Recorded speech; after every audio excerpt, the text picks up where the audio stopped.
Start करते हैं। हमने आज पढ़ना है सबसे पहले मैन्यूवर्स। व्हाट इज मैन्यूवर, इसको हम डिफाइन कैसे करेंगे? Any tricks that we perform with the patient at bedside that may increase or decrease the intensity of the murmur। तो उसको हम क्या नेम दे दिया? मैन्यूवर्स दे दिया। अब इसमें आप सिंपल सी चीज याद रख ले, सिंपल सी चीज, जो भी मैन्यूवर्स ब्लड फ्लो को इंक्रीज करेंगे टुवर्ड्स द लेफ्ट हार्ट, जो भी मैन्यूवर्स ब्लड फ्लो को इंक्रीज करेंगे टुवर्ड्स द लेफ्ट हार्ट, मतलब हमारे हार्ट की तरफ ब्लड फ्लो को बढ़ाएंगे, तो वो क्या करेंगे? इंटेंसिटी को इंक्रीज कर देंगे, मरमर्स को, मरमर्स की इंटेंसिटी को क्या कर देंगे? इंक्रीज। फॉर एग्जांपल अब मैं आप लोगों को समझाता हूँ। ये एक तंग रास्ता है, ठीक है। इधर से अगर कम ब्लड गुजरेगा तो कम आवाज आएगी। अब यही तंग रास्ता है, अगर इधर से ज्यादा ब्लड गुजरेगा तो ज्यादा आवाज आएगी, मींस ज्यादा टर्बुलेंस प्रोड्यूस होगी, ज्यादा आवाज आएगी। इसी तरह जिस तरह फॉर एग्जांपल मींस के अगर क्या होगा, ब्लड फ्लो इधर से ज्यादा होगा तो आपको नॉइस ज्यादा मिलेगी, मरमर की इंटेंसिटी, इसे हम कहते हैं, मतलब जितना नॉइसी उसको हम कहते हैं उतनी इंटेंसिटी क्या है? ज्यादा है। अगर ब्लड फ्लो कम होगा तो इंटेंसिटी आपको क्या मिलेगी? कम मिलेगी। इट मींस कि ऑल दोज मरमर्स जो आपके लेफ्ट वेंट्रिकल की तरफ ब्लड फ्लो को बढ़ा देंगे, वो क्या करेंगे? मरमर की इंटेंसिटी को इंक्रीज कर देंगे। और ऑल दोज मरमर्स जो आपके लेफ्ट वेंट्रिकल की तरफ ब्लड फ्लो को कम कर देंगे, तो वो मरमर की इंटेंसिटी को क्या कर देंगे? कम कर देंगे। अब हम इसी चीज को देखते हैं। फॉर एग्जाम्पल सबसे पहले हम वो मरमर्स देखते हैं जो क्या करेंगे? इंटेंसिटी को बढ़ाएंगे, मींस के हमारा लेफ्ट वेंट्रिकल है उसकी तरफ ब्लड फ्लो को बढ़ा रहे हैं। उनमें सबसे पहले देख लेते हैं पैसिव लेग रेज। मींस के आपने क्या किया, जो पेशेंट था उसकी टांगों को ऊपर उठाया। जब आप टांगों को ऊपर उठाओगे, फॉर एग्जाम्पल ये उसकी लेग है, ठीक है, तो आपने उसको ऊपर उठाया, ये इस तरह पेशेंट लेटा हुआ होगा ना, ये उसका जनाब फेस आ गया, ऐसा ही है, और ये क्या आ गई? उसकी लेग्स आ गई। तो इधर से ब्लड फ्लो कहाँ पे जाएगा? हार्ट की तरफ जाएगा ना। इट मींस कि जब आपने पैसिव लेग रेज किया तो क्या हुआ? आपके हार्ट की तरफ वेनस टर्न बढ़ गया। तो आपको पता है जब वेनस टर्न बढ़ता होता था, मींस के वेनस इधर आएगा राइट एट्रियम में ब्लड, देन सारा हो आके कहां पे पहुंच जाता होता था? लेफ्ट वेंट्रिकल में। ऐसा ही है कि नहीं है? इट मींस के इस बंदे में क्या हुआ? प्रीलोड बढ़ जाएगा। इट मींस के आपका जो लेफ्ट वेंट्रिकल है उधर ब्लड ज्यादा आ रहा है। इसका मतलब है कि ये मरमर की इंटेंसिटी को, ये वाला जो मैन्यूवर है वो मरमर की इंटेंसिटी को क्या करेगा? बढ़ा देगा। तो वही है, ये क्या करता है? मरमर्स डेट इंक्रीज विद इंटेंसिटी। तो कौन से मरमर्स आगे? मोस्ट ऑफ द मरमर्स वो क्या करेंगे? Increase flow through the stenotic और रीगर्गिटेंट वाल्व। चाहे स्टेनोटिक वाल्व है, रीगर्गिटेंट वाल्व है, उधर से आपको पता है जब ब्लड ज्यादा गुजरेगा तो ज्यादा आवाज प्रोड्यूस होगी। तो यही आ गया कि जब आप पैसिव लेग रेज करोगे तो मोस्ट ऑफ द मरमर्स की इंटेंसिटी क्या हो जाएगी? इंक्रीज हो जाएगी। देन तो वो कैसे हुई? क्योंकि इंक्रीज था प्रीलोड, लेफ्ट वेंट्रिकल में वॉल्यूम जो हुआ था वो बढ़ गया था। आपको पता है ये लेग से ज्यादा ब्लड कहां पे आ रहा है? आपकी हार्ट की तरफ आ रहा है। देन इसमें दो एक्सेप्शन हैं। आपको पता है कोई भी काम हो रहा हो तो हर बंदा उससे एग्री नहीं करता। उसमें दो एक्सेप्शन कौन सी हैं? वो है mitral valve prolapse and hypertrophic cardiomyopathy. It means के इनमें जब हार्ट की तरफ ब्लड फ्लो बढ़ेगा, इनमें ये जो माइट्रल वाल्व प्रोलैप्स है या हाइपरट्रोफिक कार्डियोमायोपैथी है, इनके मरमर की इंटेंसिटी डिक्रीज हो जाएगी। पहले वाले मैंने आप लोगों को जो भी मरमर्स बताए, जब ब्लड फ्लो बढ़ रहा था हमारे लेफ्ट वेंट्रिकल की तरफ तो उनकी इंटेंसिटी क्या हो रही थी? इंक्रीज हो रही थी, वो ज्यादा नॉइसी हो रहे थे। जबकि mitral valve prolapse and hypertrophic cardiomyopathy, इनके मरमर की इंटेंसिटी क्या हो जाएगी? डिक्रीज हो जाएगी। तो इससे आपको पता चल गया कि जब आप बंदे का पैसिव लेग रेज करोगे तो मोस्ट ऑफ द मरमर्स की इंटेंसिटी बढ़ जाएगी। लेकिन अगर उस बंदे को माइट्रल वाल्व प्रोलैप्स है, वो हमने कल देख लिया माइट्रल वाल्व प्रोलैप्स क्या होता था। एंड हाइपरट्रोफिक कार्डियोमायोपैथी, इसमें क्या है कि आपकी जो क्या कहते हैं मायोकार्डियम है ना, उसकी क्या हो जाती है? हाइपरट्रॉफी हो जाती है। तो इन दोनों कंडीशंस में ये हमने आगे पढ़नी है। जब कार्डियोमायोपैथी पढ़नी है ना तो उधर हमने इस चीज को हाइपरट्रॉफी कार्डियोमायोपैथी को डिटेल से पढ़ना है। लेकिन फिलहाल आपने इसका रटल गा लेना, mitral valve prolapse and hypertrophy cardiomyopathy में जब आपने पैसिव लेग रेज किया तो उनकी इंटेंसिटी कम हो जाएगी। देन और कौन सी चीज बढ़ाएगी? स्क्वेटिंग। अब देखो जब आप स्क्वेटिंग करते हो, स्क्वेटिंग मींस के जिसको कहते हैं दंड बैठक करना। जब आप स्क्वेटिंग करते हो, दंड बैठक करते हो, तो आपके लेग के मसल्स जो हैं, फॉर एग्जाम्पल ये बंदा है तो उसके जो लेग के मसल्स हैं वो जाहिर सी बात है क्या होंगे? कॉन्ट्रैक्ट होंगे, रिलैक्स होंगे। तो आपको पता है जब मसल्स फॉर एग्जाम्पल एक ये मसला है, एक ये मसला है, तो इसमें जो वेन्स हैं जब ये मसल्स कॉन्ट्रैक्ट होंगे तो ये वेन्स पे प्रेशर डालेंगी, तो वेन्स कॉन्स्ट्रिक्ट करेंगी, तो ज्यादा से ज्यादा ब्लड फ्लो किसकी तरफ हो जाएगा? आपके हार्ट की तरफ ज्यादा से ज्यादा वेनस टर्न बढ़ जाएगा। तो ये भी सेम इफेक्ट देगा। ये भी क्या कर रहा है? इंक्रीज कर रहा है प्री लोड। जाहिर सी बात है आपको पता था जब भी वेनस टर्न बढ़ता होता था मीन्स के हमारे हार्ट की तरफ ज्यादा ब्लड आ रहा था, तो हमारे लेफ्ट वेंट्रिकल में भी ज्यादा ब्लड जाता होता था। तो उसको हम क्या कहते थे? लेफ्ट वेंट्रिकल में ज्यादा प्री लोड क्या हो गया? बढ़ गया। अब देखो तो इसमें भी क्या होगा, वही सेम कंडीशन आ रही है कि most of the murmurs increase कर रहे हैं, बस mitral valve prolapse and hypertrophic cardiomyopathy क्या कर रहे हैं, उनकी इंटेंसिटी डिक्रीज हो रही है। देन आगे चलते हैं, आगे आ गया जनाब, अगर आप क्या करो, बंदे को कहो कि इंस्पायर करे, बंदे को क्या कहो, इंस्पायर करे। तो मैंने आप लोगों को इंस्पिरेशन का कल सारा फार्मूला दूसरा सारा प्रोसेस बता दिया था कि इंस्पिरेशन में क्या हो रहा था, डिक्रीज हो रहा था इंट्राथोरैसिक प्रेशर, जिसकी वजह से वेनस रिटर्न इंक्रीज हो रहा था। तो आपको पता है ज्यादा ब्लड किस साइड पे आ रहा था, आपके राइट हार्ट की तरफ आ रहा था ना। मैंने आप लोगों को कल क्या बताया था, जब बंदा इंस्पायर करता है तो आपके राइट हार्ट जो है उसकी तरफ, ये फॉर एग्जांपल राइट एट्रियम है, तो इधर वेनस टर्न बढ़ जाता होता है, क्योंकि इधर से इंट्राथोरैसिक प्रेशर क्या हो गया, कम हो गया, थोरेसिक प्रेशर कम हो गया इंस्पिरेशन के दौरान। तो आपका जो राइट हार्ट है उधर ज्यादा से ज्यादा ब्लड आएगा, जब ज्यादा से ज्यादा ब्लड आएगा तो मरमर की इंटेंसिटी क्या होगी, इंक्रीज होगी या डिक्रीज होगी। तो इट मींस के अगर बंदे की हम इंस्पायरेशन करवाएंगे तो मोस्ट राइट साइडेड मरमर्स की इंटेंसिटी क्या हो जाएगी, इंक्रीज हो जाएगी। जबकि मैंने आप लोगों को एक और चीज बताई थी, वो ये कि क्या होता है, जब बंदा इंस्पायर करता है तो ज्यादा से ज्यादा ब्लड कहाँ पे जाता है, आपके लंग्स की तरफ। जब लंग्स की तरफ ज्यादा से ज्यादा ब्लड जाता है तो इट मींस का आपका जो लेफ्ट एट्रियम है, लेफ्ट हार्ट है, उधर ब्लड कम जा रहा है। जब देखो इधर ब्लड कम आएगा, वो वाल्व जो हैं उनमें से कम गुजरेगा, तो आवाज भी तो कम प्रोड्यूस होगी। तो यही आ गया कि most of the left sided murmurs की इंटेंसिटी क्या हो जाती है, डिक्रीज हो जाती है। अब कुछ लोग इसको इस तरह याद रखते हैं, आर आई में क्या आ रहा है, आई आ रहा है ना, तो आई से क्या होता है, इंस्पिरेशन। इट मींस कि जब हम इंस्पिरेशन करेंगे तो most of the right sided murmurs की इंटेंसिटी क्या हो जाएगी, बढ़ जाएगी।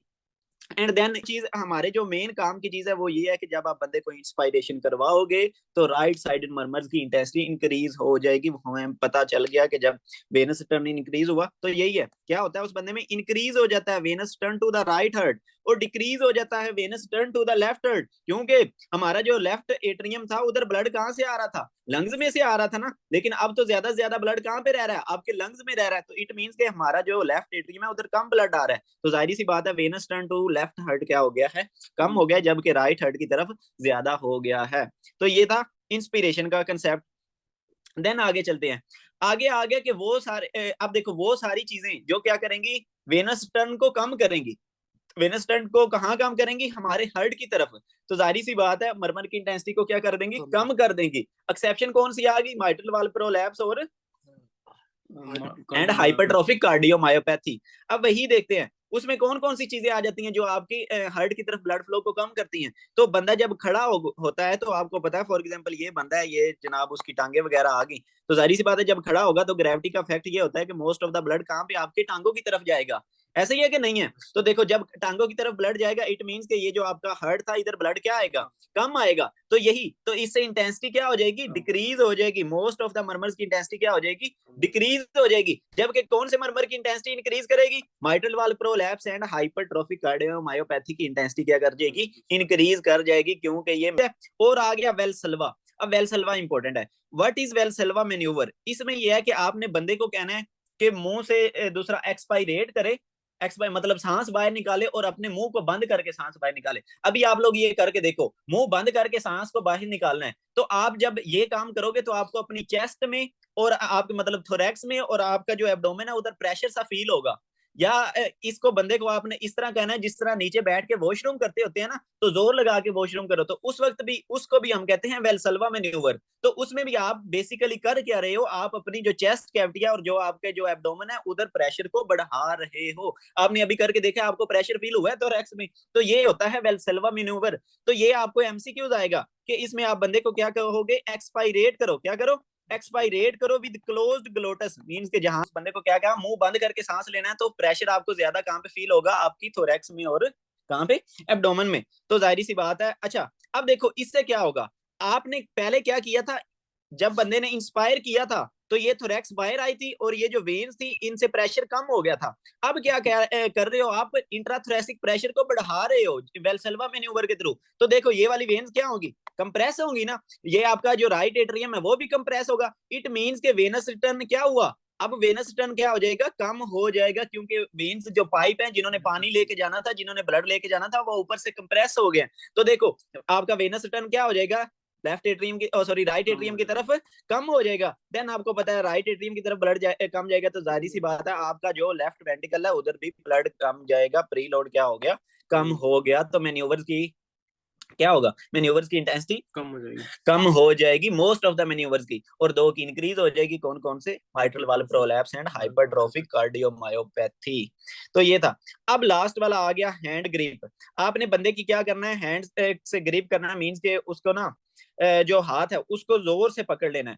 अब आप कर क्या रहे हो, बेसिकली आप जो पेशेंट है, फॉर एग्जांपल ये पेशेंट है, ठीक है, आपने उसका हाथ को जोर से पकड़ लिया है, ये पेशेंट है, ये पेशेंट है, आपने उसको हाथ के जोर से पकड़ लिया है। तो देखो, आपको पता है ये आपका क्या होता था, हर्ट होता था। फॉर एग्जांपल ये आपका जनाब है लेफ्ट वेंटिकल, तो लेफ्ट वेंटिकल ने इस पाइप में करना होता है ना, मींस के ब्लड को पंप करना होता है आर्टरीज में, आपने आगे से क्या किया है, पकड़ लिया है, आपने आगे से पाइप को बंद कर दिया है, तो मोटर को ज्यादा जोर लगाना पड़ेगा। ऐसे ही है कि नहीं है, इट मींस कि आपने जब बंदे का हैंड को क्लिच किया, उसको क्लिंच किया, जोर से पकड़ा, तो आफ्टर लोड क्या हुआ, मींस के आफ्टर लोड उसमें बंदे में इंक्रीज हो गया। आफ्टर लोड क्या था, वो सारी रेजिस्टेंस जिसके खिलाफ हमारे लेफ्ट वेंटिकल को काम करना पड़ता था, ब्लड को पंप करना पड़ता था, तो आप क्या कर रहे हो, हैंड को क्लिंच करके आफ्टर लोड को बढ़ा रहे हो। तो यही हो रहा होता है, जब आप हैंड ग्रिप करते हो तो इंक्रीज हो जाता है आफ्टर लोड। अब देखो, जब आफ्टर लोड इंक्रीज होगा तो हमारा ज्यादा से ज्यादा ब्लड क्या है, फॉर एग्जाम्पल मैं कहता हूँ ये आपके जनाब लेफ्ट वेंटिकल आ गया, तो इधर से इस तरह करके एओर्टा निकल रहा होता है, ठीक है, ये आपका लेफ्ट वेंटिकल है, इधर से इस तरह क्या निकल रहा होता है, एओर्टा निकल रहा है। अब देखो आगे प्रेशर आपने बढ़ाया हुआ है हैंड ग्रिप करके, तो ये वाला जो ब्लड है वो कोशिश करेगा आगे जाने की, या वो बैक फ्लो करेगा, अगर उसको पीछे रास्ता मिले तो वो ब्लड जो है ज्यादा से ज्यादा कोशिश करेगा बैक फ्लो करने की, क्योंकि आगे प्रेशर क्या है, ज्यादा है, आगे रेजिस्टेंस ज्यादा है, तो यही क्या हो जाएगा, इंक्रीज हो जाएगा रिवर्स फ्लो अक्रॉस कौन से, एओर्टिक वॉल्व। तो इट मींस के इस बंदे में जो mitral regurgitation, sorry aortic regurgitation का मरमर है, माइट्रल रिगर्गिटेशन का मरमर है, वेंटिकुलर सेप्टल डिफेक्ट है, वो सारे जो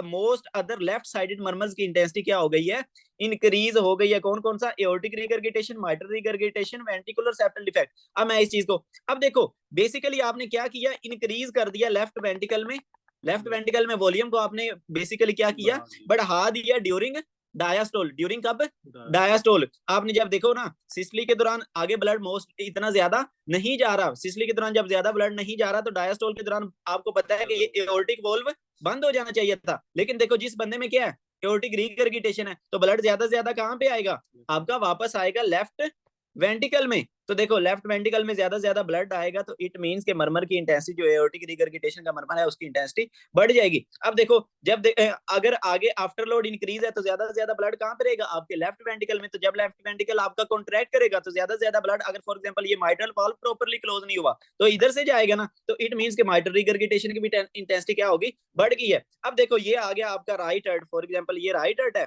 और इधर क्या है कि जनाब वेंटिकुलर सेप्टल डिफेक्ट है, मींस के इधर सेप्टल डिफेक्ट है, ठीक है, नॉर्मली इधर कोई सेप्टल डिफेक्ट नहीं होता, लेकिन इधर सेप्टल डिफेक्ट है। अब देखो ब्लड को ये वाला जो रास्ता इख्तियार करने में रेजिस्टेंस का सामना करना पड़ रहा है, तो ब्लड ज्यादा से ज्यादा कोशिश करेगा कहां पे आने की, इधर हमारे राइट वेंटिकल में लो प्रेशर वाले एरिया में आने की कोशिश करेगा, तो वेंटिकुलर सेप्टल डिफेक्ट की भी इंटेंसिटी क्या हो जाएगी, बढ़ जाएगी। आपने ये सारा कंसेप्ट याद नहीं रखना, आपने जस्ट ये याद रख लेना है कि मोस्ट लेफ्ट साइडेड मरमर्स की इंटेंसिटी जब आप हैंड ग्रिप करोगे तो वो बढ़ जाएगी, ठीक है। देन और जो चीज आ गया, कौन से मरमर्स की इंटेंसिटी इसमें कम होगी, तो वही एक तो आ गया हाइपरट्रोफिक कार्डियोमायोपैथी, इसकी इंटेंसिटी कम होगी, ठीक है। देन दूसरा आ गया एओर्टिक स्टेनोसिस का मरमर। अब एओर्टिक स्टेनोसिस मरमर वाले मरमर की इंटेंसिटी क्यों कम हो रही है, एओर्टिक स्टेनोसिस वाले मरमर की इंटेंसिटी इस वजह से कम हो रही है, फॉर एग्जांपल हम इसको दोबारा से बनाते हैं, ये आ गया जनाब आपका लेफ्ट वेंटिकल, और इधर से क्या निकल रही होती है, एओर्टा, ये आपकी एओर्टा आ गई, ठीक है, और ये आ गया लेफ्ट वेंटिकल। अब क्या हुआ, आपने आगे से क्या किया हुआ है, रेजिस्टेंस दी हुई है, मींस के हैंड क्लिच किया हुआ है, मींस आफ्टर लोड आपने बढ़ाया हुआ है, तो इधर से ब्लड तेजी से जाएगा या सुकून से जाएगा, सुकून से जाएगा ना, क्योंकि आगे क्या है कि स्टेनोसिस है, तो थोड़ा ब्लड जाएगा। तो जाहिर सी बात है, आपको पता है जब वॉल्व में से थोड़ा ब्लड गुजरेगा तो आवाज भी तो कम प्रोड्यूस होगी ना, तो ये कब हो रहा होता है, थोड़ा ब्लड कब जा रहा होता है, जब ये होती है एओर्टिक स्टेनोसिस। तो यही आ गया आपके पास कंसेप्ट, एओर्टिक स्टेनोसिस हुई तो क्या हुआ, डिक्रीज हो गया trans aortic valve pressure gradient. Means के नॉर्मली क्या हो रहा था कि इधर जो होता था प्रेशर ज्यादा हो जाता था ना, जब इधर फॉर एग्जांपल इधर कितना होता था 120, शुरू शुरू में इधर 120 होगा, ऊपर कितना होता था 80 होता था, ठीक है। देन इधर से ब्लड जाता होता था और इनका प्रेशर क्या हो जाता था, मैच हो जाता होता था। ऐसा ही है कि नहीं है, जब सिस्टली के दौरान अब क्या है कि आपने इस जो ग्रेडियंट है उसको डिक्रीज कर दिया, मींस के इधर जब आपने हैंड क्लिच किया तो इधर भी प्रेशर काफी ज्यादा हो गया, ये वाला जो एरिया है ना, अब इधर भी प्रेशर काफी थी क्योंकि आगे से आपने आफ्टर लोड इंक्रीज किया हुआ है, तो ये जो प्रेशर ग्रेडियंट था जिसने इधर आगे ब्लड भेजना था, because from high pressure to low pressure blood जाना था, वो अब क्या हुआ है, आपका प्रेशर ग्रेडियंट कम हो गया, तो कम ब्लड जाएगा, कम ब्लड जाएगा तो वही आपके पास मरमर की इंटेंसिटी कम हो जाएगी।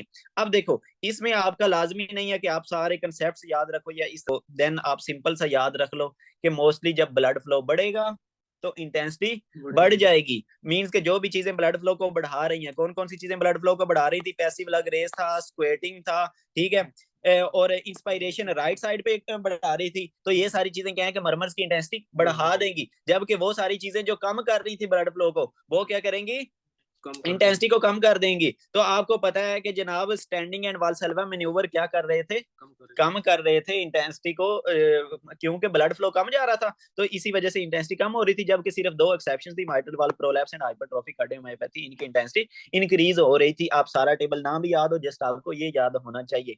देन देखो हैंड ग्रिप ने भी तो क्या किया, लेफ्ट वेंटिकल में आगे दूसरा वॉल्यूम को बढ़ाया ही है ना लेफ्ट वेंटिकल में, तो आपको पता है जो भी लेफ्ट साइडेड मर्मर्स होंगे उनकी इंटेंसिटी इंक्रीज हो जाएगी।